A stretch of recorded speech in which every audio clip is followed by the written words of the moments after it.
짐승 제사가 온전한 제사가 되지 못하고 그 짐승을 통한 그 회개가 진정한 참된 회개가 되지 못해서 다시 죄로 돌아가게 되고 다시 죄가 왕노릇하게 되는 그러한 우리의 연약한 모습으로 드러나는 것을 보게 됩니다. 그래서 히브리서 기자는 그러한 제사를 그림자에 불과한 것이다 라고 말했습니다. 불완전하다라고 말했고 마땅히 폐해져야 될 옛것이라고 말했습니다. 늘 죄를 회개하는 것 같지만 다시 죄로 돌아가는 그러한 모습, 그것은 진정으로 어떻게 보면은 우리 자신의 모습이거든요. 언제나 이기적이고 언제나 쾌락적이고 나 스스로는 끊임없이 높이기를 원하면서 다른 사람에 대해서는 끝없이 험담하고 있는 그러한 삶의 패턴에서 벗어나지 못하고 있는 그러한 연약한 모습들, 짐승 제사를 통해서 작년에 회개했지만 또 다시 그 자리로 돌아가고 마는, 그래서 여전히 죄가 내 인생의 왕 노릇을 하고 있는, 내 인생의 왕이 죄인 것을, 나는 그 죄의 종으로, 죄의 노예로, 죄에 매여서 살아가고 있는 그러한 모습들을 보게 되는 것입니다. 거기서 벗어나지를 못하는 거예요. 어제 어떤 신문 기사에 보니까 그런 재밌는 기사가 나왔더라고요. 이게 뭐냐면은 미국에서 이제 범죄에서, 절도죄를 제가 지어가지고 범죄에서 있다가 보석으로 풀려났는데, 그 풀려난 그 죄인이 풀려난 지 15분 만에 다시 죄를 지어서 감옥에 들어갔다, 이런 내용이더라고요. 그것은 절망이고 그것은 바꿀 수 없는 것이며, 변하지 않는 그의 모습은 다른 사람들에게, 이웃들에게 고통이 될 뿐만 아니라 사실은 자기 자신에게도 고통이 되는 것이죠. 변하고 싶지만 변할 수 없는 나의 모습, 그것은 고통스럽지 않습니까? 다른 사람에게도 고통이지만 사실은 나 자신에게도 고통입니다. 참으로 견딜 수 없는 것입니다. 변하고 싶지만 결코 변하지 않는 나의 모습, 죄로부터 자유하기를 원하지만 여전히 죄가 나를 다스리고 있고 죄가 나의 삶 속에서 왕노릇하고 있는 나의 모습, 그것은 다른 사람들에게, 이웃에게 고통이지만 동일하게 나 자신에게도 고통인 것을 보게 됩니다. 결혼을 주제로 한 영화에서 이런 얘기가 나오는 것을 봤습니다. 결혼 생활을 오랫동안 한 그 어머니가 자기의 며느리가 될 사람에게 하는 말이, 결혼이라는 게 얼마나 힘든 것인가, 답답한 일인가 얘기를 하면서 얘기를 합니다.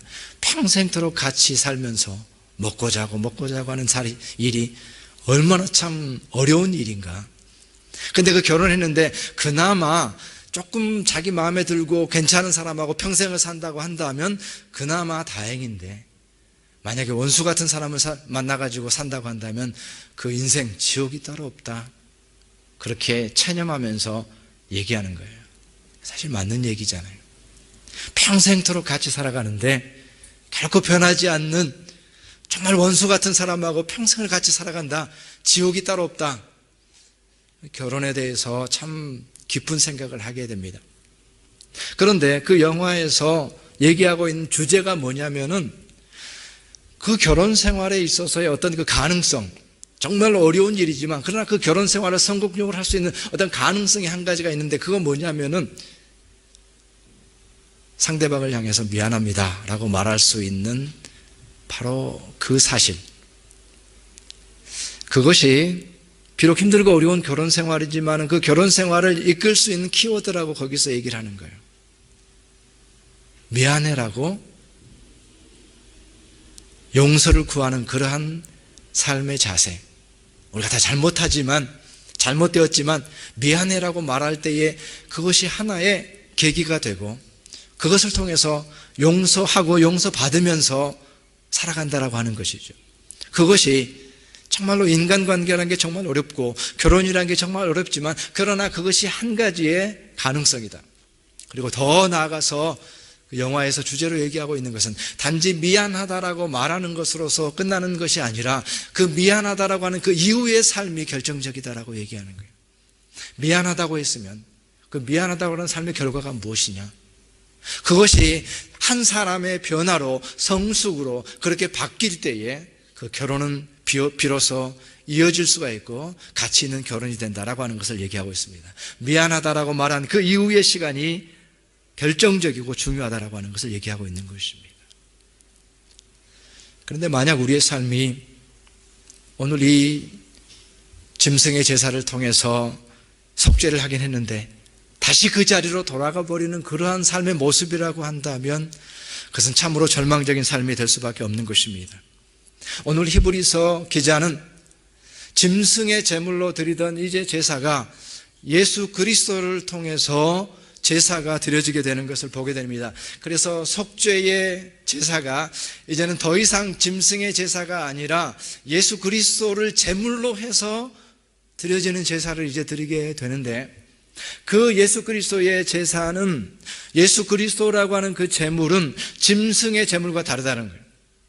짐승의 제물은 매번 다시 드려야 되는 그 제물로서 죄속함에 그러한 온전한 제물이 될 수가 없지만, 그러나 예수 그리스도야말로 온전한 제물이시다.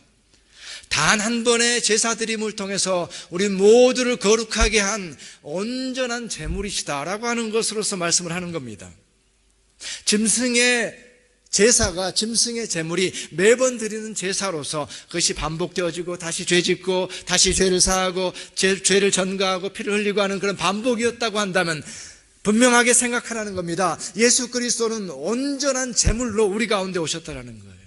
바로 그것이 아주 심각하게 히브리서 기자가 우리에게 말씀해주고 있는 것입니다. 10절 말씀에 이 뜻을 따라 예수 그리스도의 몸을 단번에 들이심으로, 단번에 드렸다라고 하는 것입니다. 그리스도의 몸을 드렸다라고 하는 겁니다.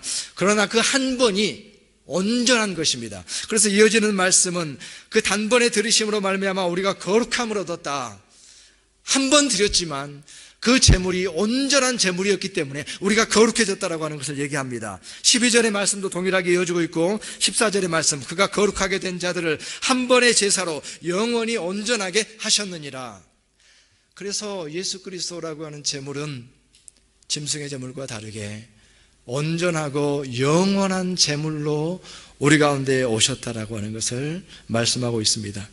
예수 그리스도는 온전한 제물이며, 그렇기 때문에 그 죄사함의, 죄속함의, 희생의 제사를 다시 반복할 수 없는, 다시 반복할 필요가 없는 온전한 제사였다라는 겁니다. 단번에 들이심이었지만 그러나 그것은 영원한 것이었고 그것은 온전한 것이었다라고 말합니다. 여기서 우리가 짐승의 제사를 드리면서 날마다 매해마다 제사를 드리고 그 다음에 또 시간이 지나가면은 다시 아무렇지도 않은 듯이 죄를 지어서 죄가 왕노릇하는 그런 삶의 모습에서 이제 이 히브리서 기자의 이러한 말씀은 우리 자신을 돌아보게 합니다. 나의 죄를 사하기 위하여서 예수 그리스도가 온전하고 완전한 제물로 우리 가운데 오셨는데 우리가 드리는 회개는 어떠한 회개인가라고 하는 그 질문을 던지는 겁니다. 과연 우리는 예수 그리스도의 그 희생의 가치에 맞게 참된 회개를 주님 앞에 드렸는가라고 하는 것입니다. 짐승의 제사는 내년에 또 드리면 되니까, 내년에 또 다른 양이 기다리고 있으니까 그 손에다가 나의 손을 얹어서 내 죄를 전가시켜버리고 그 자리에서 죽여버리면 되니까, 그리고 나는 이제 양심의 가벼움을 가지고 자유함을 가지고 또 나아가서 내가 죄인이었다는 사실도 잊어버리고 나를 위해서 양이 희생되었다라고 하는 것을 잊어버리고 또 다시 살아가면 내년에는 내가 다른 양을 준비해서 오면 되니까 라고 하는 그런 죄의 반복의 삶에서 히브리서 기자가 얘기하고 있는 예수 그리스도는 단번에 영원한 제사를 드린 온전한 제물이었습니다. 그렇다고 한다면 우리의 회개는 어떠한 것이 되어야 되겠나라는 것입니다. 우리가 다시 한번 우리의 온전한 회개를 하나님께 드리지 못하고 다시 죄로 돌아가고 다시 죄로 돌아가서 매년 마치 양을 드리는 것과 같이 예수 그리스도를 다시 십자가에 못 박는다고 한다면 히브리서 기자가 얘기하고 있는 것처럼 우리가 어떻게 다시 예수 그리스도를 십자가에 못 박을 수 있습니까? 예수 그리스도를 다시 십자가에 못 박아서 하나님의 아들을 다시 욕보이게 할 수 있습니까? 히브리서 6장의 말씀에 이는 하나님의 아들을 다시 십자가에 못 박아 드러내놓고 욕되게 하는 것이다. 옛날 번역 성경에는 현저히 욕보이는 것이다. 할 수 없는 일을 하는 것이다. 할 수 없는 짓을 하고 있는 것이다. 이런 의미가 됩니다. 우리를 위해서 이 땅에 오신 하나님의 아들을 다시 십자가에 못 박는 일, 마치 양을 잡아서 제물을 드리는 것처럼 그렇게 하찮게 여기면서 진정한 회개가 없이 다시 죄로 돌아가고 다시 죄로 돌아가는 것이 어떻게 그런 일이 있을 수가 있겠는가? 하나님의 아들을 다시 십자가에 못 박을 수 있겠는가? 그 아들을 현저하게 욕보이고 있는 것이다. 드러내놓고 욕보이는 것이다 라고 말하고 있습니다. 예수 그리스도가 우리에게 있어서 온전한 제물이라고 한다면 예수 그리스도는 우리에게 온전한 회개를 요구하고 계십니다. 이것은 마땅한 것입니다. 이것은 당연한 것입니다. 예수 그리스도의 그 놀라운 구속의 은총이 우리의 것이 되기 위해서, 그 효력이 우리 삶 속에 나타나기 위해서 필요한 것은 우리가 온전히 회개하는 것입니다. 거짓으로 회개해서는 안 됩니다. 다시 짐승을 잡겠다고 그렇게 헛되이 회개해서는 안 되는 것입니다. 우리 그리스도인에게 있어서 가장 중요한 것은, 그렇기 때문에 참된 회개라고 생각합니다. 우리가 그리스도인으로 살아가면서 여러 가지를 생각할 수가 있습니다. 자랑할 만한 많은 것들이 있고, 또 우리가 성취해서 드러낼 만한 그런 것들도 있고, 또 그것을 가지고 서로 자랑할 수도 있고 그렇게 됩니다. 성공을 생각하고 성공을 추구하면서 또 그것에 일희일비할 수도 있을 것입니다. 그것이 우리의 모습이고 또 우리에게 익숙한 그런 삶의 모습입니다. 그러나 진정으로 그리스도인에게서 가장 중요한 점검 포인트는 우리가 어떤 것을 이루었는가, 우리의 이름이 얼마나 높아졌는가가 사실은 아니고, 정말 내 인생 속에서 참된 회개가 이루어졌는가, 이것이 그리스도인에게 있어서 가장 중요한 우리 자신을 돌아보는 기준이라고 생각합니다. 정말로 내가 참된 회개를 이루었는가, 나는 그 일에 성공하였는가. 그래서 진정한 그리스도인의 모습들을 우리가 보면서, 이렇게 나는 믿고 싶다, 나는 이렇게 살아가고 싶다라고 말할 때에 그러한 우리의 삶 속에서의 어떤 그 영감을 주고 감화를 주는 그리스도인의 모습은 어떤 모습을 통해서 성공해서 그것을 통해서 자기 자랑으로 높아진 그러한 모습이 사실은 우리 가운데 감화를 줄 것 같지만 우리에게 감화를 주지를 못합니다. 물론 그것에 대해서 우리가 박수를 칠 수 있고 잘했다라고 칭찬할 수 있지만 그것들이 우리의 삶을 진정으로 감화시키지 못하고 진정한 영감을 주지는 못해요. 그러나 한 사람이 그리스도 안에서 온전히 회개한 참된 모습, 그의 심정이 애통해서 그의 마음이 찢어져 버린 마음으로 하나님께 나오는 진정한 회개를 이룬 그 사람의 모습을 보게 될 때에 오히려 그 삶이, 나는 죄인입니다라고 고백하는 그 삶이 우리에게 더 큰 감화를 주는 것을 보게 됩니다.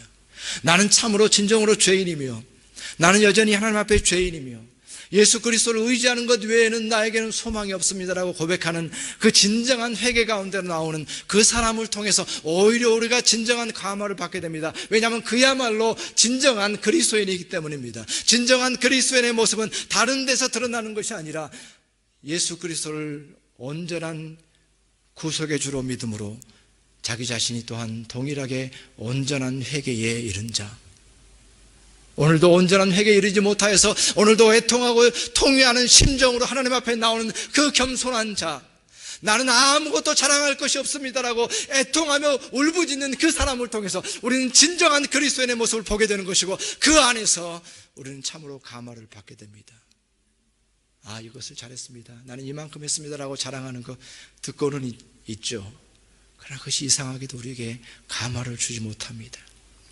왜냐하면 진정한 그리스도인의 모습은 예수 그리스도 앞에서 회개하는 자이고, 진정한 그리스도의 모습은 참여하는 자이고, 진정한 그리스도의 모습은 껍데기만의 회개가 아니라 진정한 회개를 이룬 사람, 입으로만 나는 잘못했습니다, 죄인입니다라고 말하는 자가 아니라 그의 마음이 찢어진 자.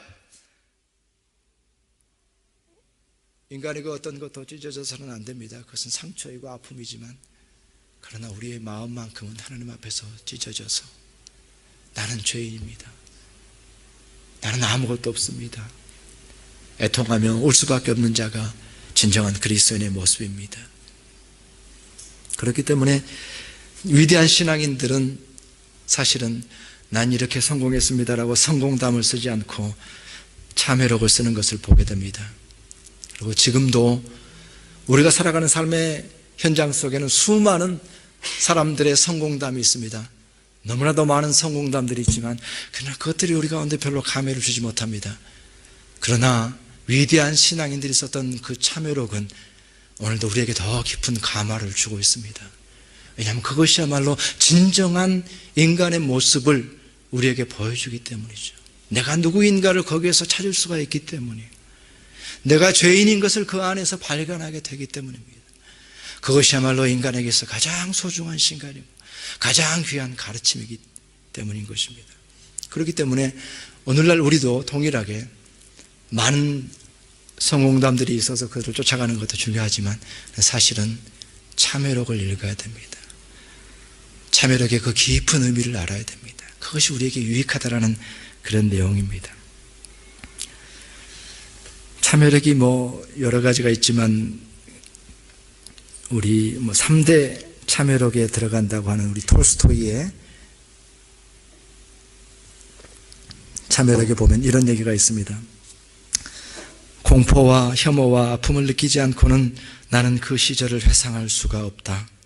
나는 전쟁에서 많은 사람을 죽였다. 죽이기 위해 남에게 결투도 신청했다. 노름 때문에 돈을 크게 탕진한 적도 수없이 많았다.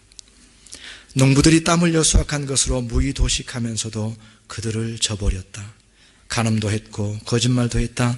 기만, 절도, 폭행, 만취, 살인 등 내가 저지르지 않은 죄악은 거의 없었다. 자신의 과거를 돌아볼 때에 그것은 공포와 혐오와 아픔이었습니다. 그런데 그러한 공포와 혐오와 아픔을 가지고 자기 자신을 돌아보고 자기 자신이 죄인이었다라고 하는 사실을 깨닫고 고백하는 것, 자기 자신의 부끄러움이 다 드러나 버립니다. 그가 위대하다고 사람들이 위대하다고 말했던 그 모든 삶이 다 드러나 버립니다. 그러나 그가 다시 죄의 종이 될 수 없다라고 하는 그러한 마음을 가지고 자기 자신의 존재가 이제는 이렇게는 살 수 없다라는 그 마음을 가지고 참회의 마음을 가지고 아픔과 공포와 고통의 시간이지만 나는 그때는 죄인이었다라고 그렇게 자신을 온전히 드러내놓고 고백하는 그 참회의 고백, 참회의 모습이 참으로 한 사람을 더욱 위대하게 하는 것을 보게 되고 또한 그 삶이 오늘 이후의 모든 세대를 향해서 가장 영향력 있고 가치 있고 우리 자신을 돌아보게 하는 가치가 있는 것을 보게 됩니다.